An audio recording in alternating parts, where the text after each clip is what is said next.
இன்னும் சுற்றுமா பார்க்கலாமா? குருவோடு பேசுவது என்பது என்ன? குரு என்ன? ஆத்மா. நீங்கள் உங்களோடு, உங்கள் மனதோடு அல்ல, உங்கள் ஆசைகளோடு அல்ல, உங்கள் ஆத்மாவோடு எங்கிருந்து ஆசைகள் கிளறுகின்றனவோ, எங்கிருந்து எண்ணங்கள் வருகின்றனவோ அந்த மையத்துக்கு போய் பேசுறது. அதான் குரு இடம், அதான் ராகவேந்திர இடம்.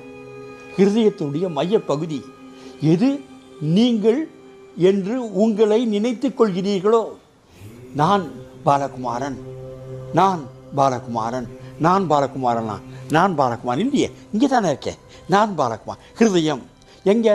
ஹிருதயத்துடைய இந்த ஹிருதய கோஷமா? இல்லை, இது வெறும் ரப்பர் புடுக்கு புடுக்கு புடுக்குன்னு அடிக்குது.